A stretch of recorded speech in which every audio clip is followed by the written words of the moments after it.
Dear students, Assalamu alaikum warahmatullahi wabarakatuh.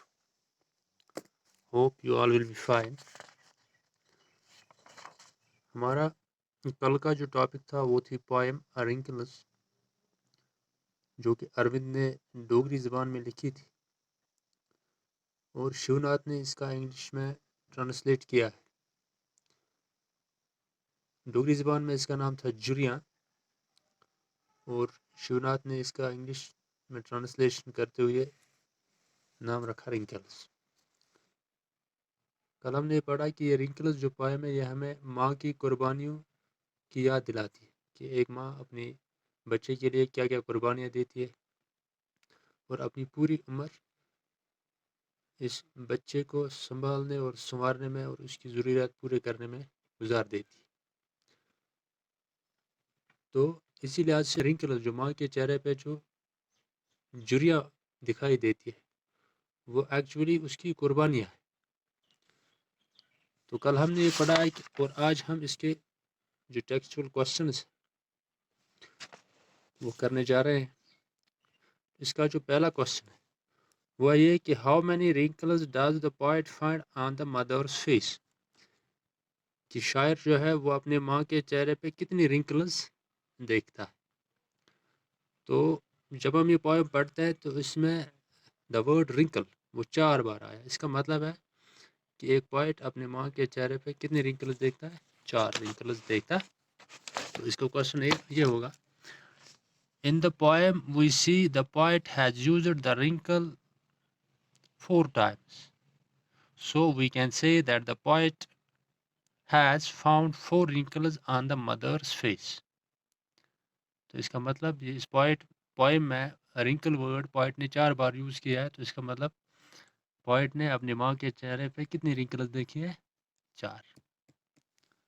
Question number 2 What does the first wrinkle represent؟ جو پہلی wrinkle ماں کے چہرے پہ تھی تو وہ کیا ریپرزینٹ کر رہی ہے، اس کا مطلب کیا ہے، وہ کیا ہمیں بتا رہا ہے کہ یہ پہلی رنکل کیوں ہے. The first wrinkle represents the marriage of his mother when her father separated her from her birth home to another's. پہلی رنکل میں دکھاتی ہے کہ جب اس کی ماں کی شادی ہو گئی تھی اپنے باپ کے گھر سے الگ ہو رہی اور اس باپ نے اس کی شادی کر کے اس کو دوسرے گھر میں بیچ دیا. تو اس وقت اس کی ماں پہلی رنکل اس کی چہرے پہ آئی ہے. تو یہی ریپرزینٹ کر رہی ہے کہ اس کی شادی کی.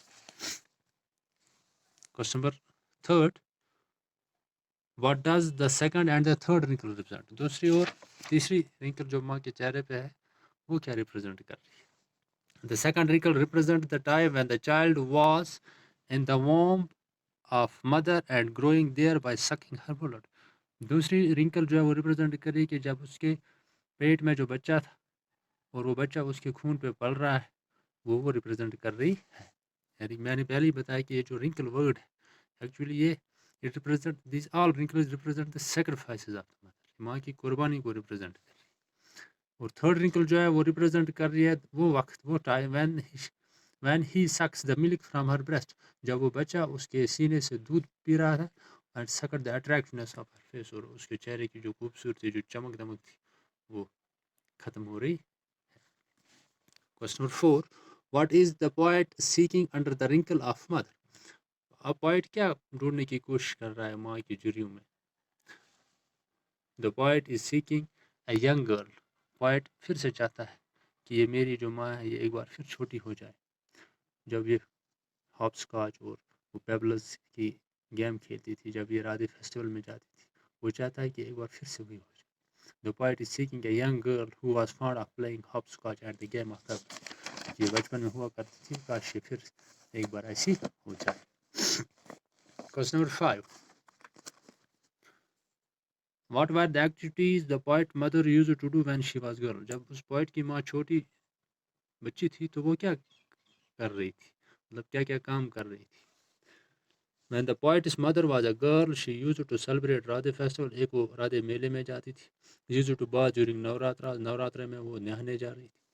and was fond of playing hopscotch، وہ hopscotch کھیلنے کی شوقین تھی. and the game of pebbles، اور پیبلز کی گیم ہوتے ہیں نا وہ جو پتھروں کے ساتھ کھیلتے ہیں.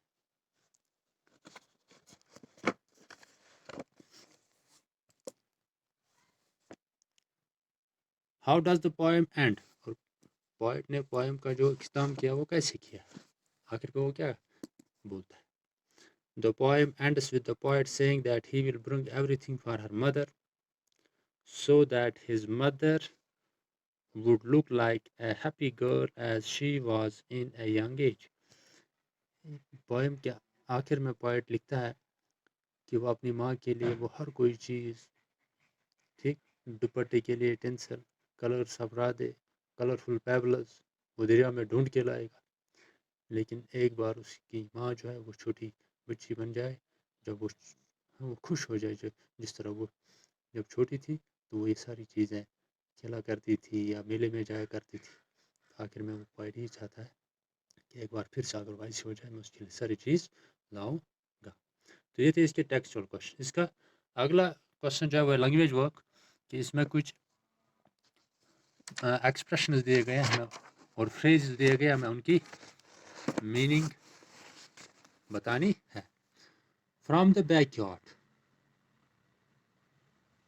From the back yard it means from the birth place, وہ جگہ جہاں انسان پیدا ہوا. فرام دا برتھ پلیس، یہ کاپی میں لکھنا ہے. From the back yard means from the birth place, اس جگہ پہ جہاں پہ انسان پیدا ہوا. On your built it means feed on the digested food, feed on the digested food, انسان جو غذا کھاتا ہے اس سے جو انرجی حاصل ہوتی ہے. پھر جب ماں کے پیٹ میں بچہ ہوتا ہے وہ وہی طاقت جو ماں کے اندر جو خون ہوتا ہے اسی پہ پلتا ہے. Nourished myself, nourished myself means to grow اور ڈیولپ اون سیلف، گرو اور develop own self. took me away، took me away means separate someone، took me away means separate someone from her dears، جو اپنے پیارے ہوتے ہیں ان سے الگ کر. taking carriage means courageous، حوصلہ، حوصلہ مند، courageous. taking carriage means courageous. under his skin it means beneath or below age، beneath or below age. from across the river it means، from across the river means with hard work، جیسے اس نے کہا تھا کہ اگر میری ماں چھوٹی ہو جائے تو میں اس کے لیے پیپلز دریائے طوی میں ڈھونڈ کے لاؤں گا. with hard work، اور یا اس کا مطلب ہے to a long distance. so these were the questions of the poem wrinkles. تو اس کے ساتھ ہی یہ چیپٹر پورا مکمل ہوا. امید ہے آپ کو سمجھ میں آیا ہوگا. تو اس کے ساتھ کل ہم دوسرے چیپٹر کی طرف جائیں گے اور وہی پڑھیں گے. Thank you.